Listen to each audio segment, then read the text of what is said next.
നമസ്കാരം. മെട്രോയിലെ ആഹ്ലാദ യാത്ര, പുലിവാൽ യാത്ര. സ്വാഗതം വക്രദൃഷ്ടിയിലേക്ക്.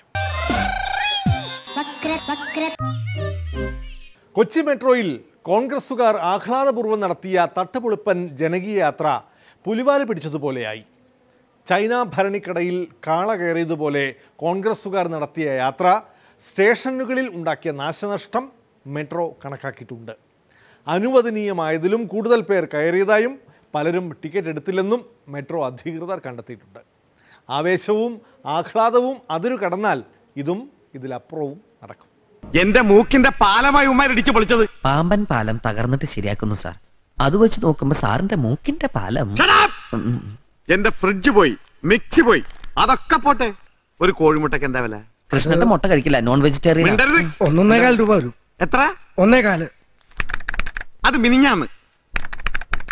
ഇന്നലെ 1.37. അതുപോലത്തെ 152 മുട്ടയാണ് ഉമ്മാര് എറിഞ്ഞു കളിച്ചത്. അങ്ങനെ കണക്ക് പറയരുത് സാറേ. ഒരു ഭൂമി ഒലുക്കം വന്ന് എല്ലാം പോയില്ലേ സാറേ? ഇന്നലെ പിന്നെ എന്താ നടന്നത് അവിടെ? ഒരു കാടളകി വരുന്നുണ്ടല്ലോ. പൂരമായി പൊടി പറത്തിയൊരോളമായി ചുടയുടെ പെരും പണമെടുത്തൊരു ചെറുപടയുടെ വരവിത സകിലടിച്ചൊരു മുകിലപാടി നഗര മുകളിൽ മങ്കിടങ്ങൾ കുരവയായി കുഴലുമായി കൊടുമുടി കൊടുക്കാൻ. ഇതെന്താ നല്ലൊരു ചുറ്റും കൂടി നിൽക്കുന്നത്? ഇതെന്തോ വെള്ളേ വെള്ളേ ഉജാലയുടെ പരസ്യ. എല്ലാവരും ഇടിച്ചേറി എങ്ങോട്ട് പോവുക? ഇതകത്തെ തിക്കും തിരക്കിലും പൊടിഞ്ഞു പോകും. ഇങ്ങോട്ട് മാറിയേ, ഒന്ന് ഒതുങ്ങിയിരിക്കുവോ?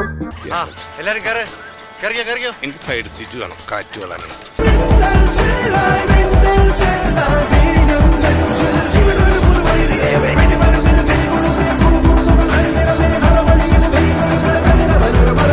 KMRL എന്തെങ്കിലും നാശനഷ്ടം ഉണ്ടായിട്ടുണ്ടെങ്കിൽ ഞങ്ങൾക്കതിൽ ഖേദമുണ്ട്. ഞങ്ങളാരും അങ്ങനെ ഉദ്ദേശിച്ചല്ല അതിൽ പങ്കെടുത്തത്. നമ്മുടെ നാടിൻ്റെ ഒരു സ്വപ്ന പദ്ധതി കൊണ്ടുവന്ന UDF-നെ പൂർണ്ണമായി അവഗണിച്ചതിലുള്ള ഒരു എറണാകുളത്തെ പ്രവർത്തകരുടെ ഒരു പ്രതിഷേധത്തിൽ പങ്കാളികളാകാം എന്ന് മാത്രമാണ് ചെയ്തിട്ടുള്ളത്. ഒരിക്കലും ഇതിനൊരു ചെറിയ പോറൽ പോലും ഉണ്ടാകുന്നത് ഞങ്ങൾക്ക് സഹിക്കാൻ കഴിയുന്ന കാര്യമല്ല. അതിൽ ഞാൻ നിർവ്യാജമായ ഖേദം ഞാൻ പ്രകടിപ്പിക്കുകയാണ്. വല്ലതും ബാക്കി വെച്ചിട്ടുണ്ടോടാ? സാറിനെ ഞങ്ങള് ബാക്കി വെച്ചില്ലേ? അഴിമതി കൊടികുത്തി വാഴുന്ന സർക്കാർ ഓഫീസുകളെക്കുറിച്ച് വിജിലൻസ് ഒരു പട്ടിക തയ്യാറാക്കി സർക്കാരിന് കൊടുത്തിരുന്നല്ലോ. അതിൽ 2ാം സ്ഥാനം റവന്യൂ വകുപ്പിനാണ്, പ്രത്യേകിച്ച് വില്ലേജ് ഓഫീസുകൾ. ഓരോ കാര്യത്തിനും അവിടെ വരുന്നവരോട് നാളെ വാ, മറ്റന്നാൾ വാ എന്ന് പറഞ്ഞ് വിടുന്നത് കൈക്കൂലി കാശ് മേടിക്കാനാണ്. പഞ്ചായത്ത്, മുനിസിപ്പൽ, നഗരസഭാ ഓഫീസുകളാണ് അഴിമതി കൊതുകുകൾ മനുഷ്യരക്തം കുടിക്കുന്ന മറ്റൊരിടം.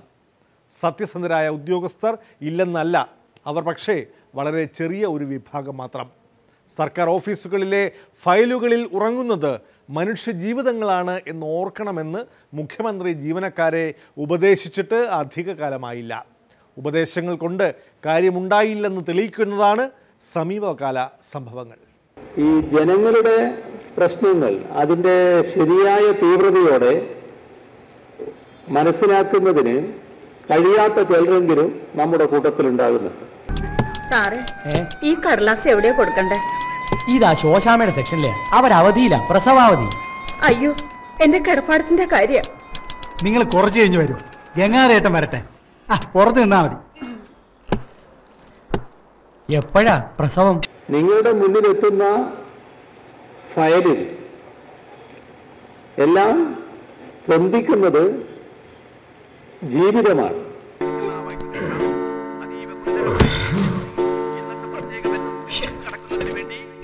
ഓരോ ആളുടെയും കുടുംബത്തിൻ്റെയും നാടിൻ്റെയും ജീവൽ പ്രശ്നങ്ങളാണ് ഫയലിനകത്തുള്ളത് എന്ന ധാരണ നമുക്ക് പൊതുവിലുണ്ടാകണം. സാറേ, എന്റെ കിടപ്പാടം ഒന്ന് തല ചാക്കി ഇടല്ലേ സാറേ? സെക്രട്ടേറിയറ്റിന്റെ നടയിൽ ഒരു പന്തലും കെട്ടി കിടന്നാ മതി, അവിടെ കുറെ പേരുണ്ടല്ലോ. നാം ഓരോ ഫയലിനെയും സമീപിക്കുന്നത് ആ ഫയലിനകത്ത് ജീവിതമാണുള്ളത് എന്ന ബോധത്തോടെ ആയിരിക്കണം. ഇതൊരു ശല്യമായി തീർന്നല്ലോ. ഒന്ന് ഒപ്പിട്ട് കിട്ടിയാ മതി സാർ. സമയമാവുമ്പോ ഒപ്പിട്ട് തരും. നമ്മളിൽ നിന്ന് സേവനമാണ് പ്രതീക്ഷിക്കുന്നത്. അപ്പൊ അത് തിരിച്ചറിഞ്ഞുകൊണ്ട് അവരെ ആദരിക്കുന്ന മനോഭാവം നമ്മളിൽ ഉണ്ടാവണം. സമയമാകുമ്പോ സ്ഥലം പതിച്ചേരായിരിക്കും പറ്റില്ല.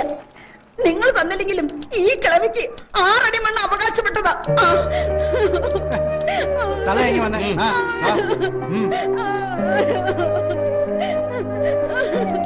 ഭീഷണി ഭീഷണി ഇങ്ങനെയൊക്കെ പറഞ്ഞാൽ ആത്മഹത്യാശ്രമത്തിന് കേസ് ചാർജ് ചെയ്യാം, പിടിച്ച് ജയിലിലിടാം.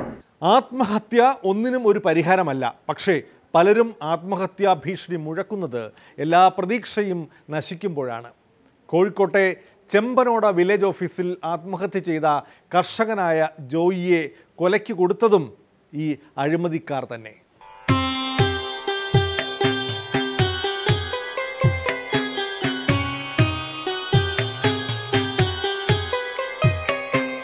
ഇതു പാടമല്ലെൻ്റെ ഹൃദയമാണ്, നെൽക്കതിരല്ല കരിയുന്ന മോഹമാണ്, ഇനി എൻ്റെ കരളും പറിച്ചു കൊള്ളുക. ഇപ്പം ചോദിച്ചാണ്ട് എന്നോട് പറഞ്ഞു, ഞാനിവിടെ ആത്മഹത്യക്കുറിപ്പ് കൊടുത്തിട്ടുണ്ട് ശൈല മെമ്പറെ, ഞാൻ എന്തായാലും ആത്മഹത്യ ചെയ്യുമെന്ന് പറഞ്ഞു. ഞാൻ പറഞ്ഞു, ചോദിച്ചേട്ടാ ഇത് മരണം ഒന്നിനും കാരണമല്ല, നമുക്ക് എങ്ങനെയെങ്കിലും ഇത് നികുതി ഞങ്ങൾ മേടിച്ചു തരാമെന്ന് പറഞ്ഞു. സാർ ഒരു കാർ വിളിക്കട്ടെ? എന്തിന്? ചായ്പ് പരിശോധിക്കണമെന്ന് സാറ് അന്ന് പറഞ്ഞു. അതൊക്കെ എനിക്ക് സമയമുള്ളപ്പോ ഞാൻ വന്ന് പരിശോധിക്കും. ഇയാൾ ദിവസവും ഇവിടെ കിടന്ന് കറങ്ങുന്നതിന് വഴിക്രമത്തിലെ കാര്യങ്ങൾ നടക്കൂ. ഇയാളുടെ ഊഴം വരട്ടെ, അപ്പൊ ഞാൻ നോക്കാം. സാർ എന്നോടൊപ്പം കരുണ കാണിക്കണം സാർ. ഗിരിജ, നിന്റെ കയ്യിൽ അല്പം കരുണയുണ്ടെങ്കിൽ ഇയാൾക്ക് കാണിച്ചു കൊടുക്കുക. ഞാൻ സർക്കാർ ഉദ്യോഗസ്ഥനാണ്, ഞങ്ങൾ ആരോടും കരുണ കാണിക്കാറില്ല. പോണം പോണം പോണം. അന്ന് വില്ലേജ് ഓഫീസറും സിലീഷ് എന്ന് പറയുന്ന ഒരു വ്യക്തിയുമാണ്. സിലീഷാണ് ഇവിടുത്തെ ജോലി അസിസ്റ്റന്റ് വില്ലേജ് ഓഫീസർ. അയാളാണ് വില്ലേജ് തടസ്സങ്ങൾ ഉന്നയിക്കുന്നത്. പക്ഷിമൃഗാദികൾക്ക് മാത്രമല്ല, ഈ ലോകത്തിലെ സകല ജീവജാലങ്ങൾക്കും അത്യന്താപേക്ഷിതമാണ് പാർക്കാനൊരിടം എന്ന് പറയുന്നത്. അത് ഉണ്ടാക്കാൻ ശ്രമിച്ചയാളെ താൻ സഹായിച്ചില്ലെന്ന് മാത്രമല്ല, നശിപ്പിക്കുകയും ചെയ്തു. എന്നോടാണോ മാവ? എന്ത് പറ്റി? ഒന്നും പറഞ്ഞില്ലല്ലേ? അനുഭവിക്കണോ? താൻ അനുഭവിക്കും. ഗതികെട്ടവന്റെ ശാപമാണോ ഇത്? നീതിയല്ല, ജനങ്ങൾക്ക് വേണ്ടിയുള്ള സർക്കാർ, ജനങ്ങളുടെ കൂടെയുള്ള ഉദ്യോഗസ്ഥരെന്നും പറഞ്ഞുകൊണ്ടാണ് ഇലക്ഷൻ വർക്ക് നടന്നതൊക്കെ. എന്തുവാണ് ഇപ്പൊ സാധാരണക്കാരെ കർഷകർക്ക് വേണ്ടി എന്താ ചെയ്തിരിക്കുന്നത്? ഓഫീസ് ഒരു പഞ്ചായത്തിലാണ്, അതിന് 4-5 പ്രാവശ്യം കയറി ഇറങ്ങണം എന്ന കാര്യം നടക്കുമോ? എന്തുകൊണ്ട് കർഷകർക്ക്? ഇവർ 12 പേരാണ് കുടുംബാംഗങ്ങളുള്ളത്. ഇവരുടെയൊക്കെ കണ്ണീരിന് ആരും മറുപടി പറയും? ഒരു ഇലക്ഷൻ കഴിഞ്ഞ് അടുത്ത ഇലക്ഷൻ വരുമ്പോൾ വീണ്ടും വരും. വോട്ട് പിടിക്കാനും വാഗ്ദാനങ്ങളും ഉണ്ട്. എന്ത് വാഗ്ദാനം, എന്ത് സമൂഹത്തിന് കിട്ടുന്നത്? ഇനി എൻ്റെ ശാന്തിയുമെടുത്തു കൊള്ളുക, ഇനി എൻ്റെ ശാന്തിയുമെടുത്തു കൊള്ളുക.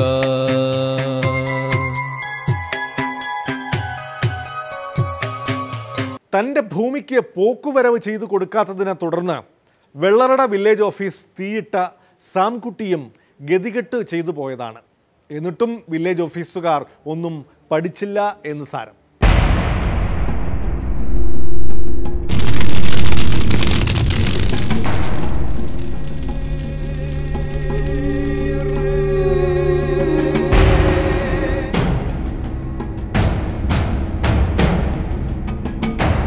പെട്ടെന്നൊരാൾ വന്ന് ഇങ്ങനെ എന്തോ തറയിലെന്തോ ഒഴിച്ചിട്ട് തീ കത്തിച്ചു, ഭയങ്കര ആളി കത്തി. വേറെ ഒന്നും പറഞ്ഞില്ല, ഞാൻ ഒരു കാര്യം കാണിച്ചു തരാമെന്ന് പറഞ്ഞിട്ട് പോയി. അത്ര തന്നെ. ഇവിടെ പെട്ടെന്ന് ആളി കത്തി, നമ്മളൊക്കെ അതിനകത്തായിപ്പോയി. ഇറങ്ങി വരാൻ വഴിയില്ല. വില്ലേജ് ഓഫീസറിൻ്റെ അടുത്ത് ഇരുന്ന് സാംകുട്ടി പറയുകയുണ്ടായി, ഇതൊന്ന് ഒപ്പിട്ട് തരാമോ എന്ന് ചോദിച്ചു. അപ്പം അവർ പറ്റൂല എന്ന് പറഞ്ഞെന്നാണ് സാംകുട്ടിയുടെ മൊഴിയുള്ളത്.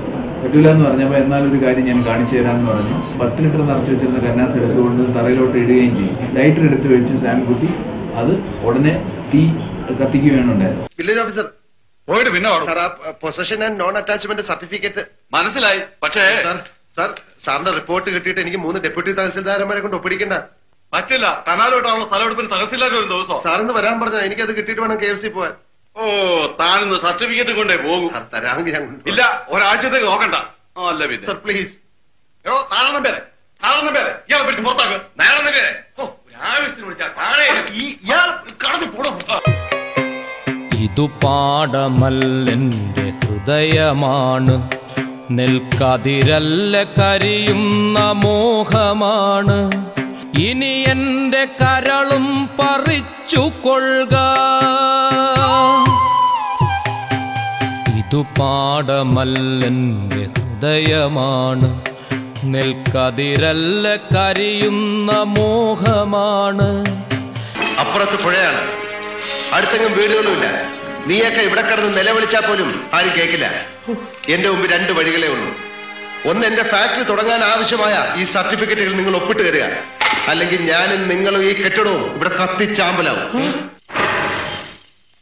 ഇനി എന്റെ കരളും പറിച്ചു കൊള്ളുക, പുഴയല്ല കണ്ണീരിനുറവയാണ്, വറ്റി വരളുന്നതുയിരിന്റെ യമുനയാണ്. കഴിഞ്ഞ സർക്കാരിൻ്റെ കാലത്ത് നടന്ന ഈ സംഭവത്തിൽ പിന്നീട് റവന്യൂ മന്ത്രി ഇ ചന്ദ്രശേഖരൻ ഇടപെട്ടതിനെ തുടർന്ന് പ്രശ്നം പരിഹരിക്കപ്പെട്ടു.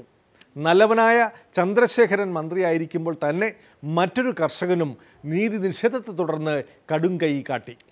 ആര് ഭരിച്ചാലും സർക്കാർ ഓഫീസുകൾ തഥൈവ എന്നല്ലേ ഇത് തെളിയിക്കുന്നത്. വക്രദൃഷ്ടിയിൽ ഇടവേളയാണ്. കർഷക സമര നേതാവായി PC ജോർജ്. കേരളത്തിൽ അങ്ങോളം നിർത്താതെ ഓടി നടക്കുന്ന ഒരു പൊതുപ്രവർത്തനം എനിക്ക് ഈ രാജ്യത്തിന്റെ അധികാരത്തിന് വേണ്ടിയല്ല. ഒരു അധികാരം എനിക്ക് ആവശ്യമില്ല. അധികാരത്തിന് വേണ്ടിയാണെങ്കിൽ അല്പം ഒന്ന് കുനിഞ്ഞു നിന്നാൽ. കുനിഞ്ഞ മർമ്മ അടിച്ചോണ്ട് പോണ നാടല്ലേ പിള്ളേച്ചാ, എന്തിനാ കുനിഞ്ഞത്? നീ വരാൻ വേണ്ടി കുനിഞ്ഞതാ.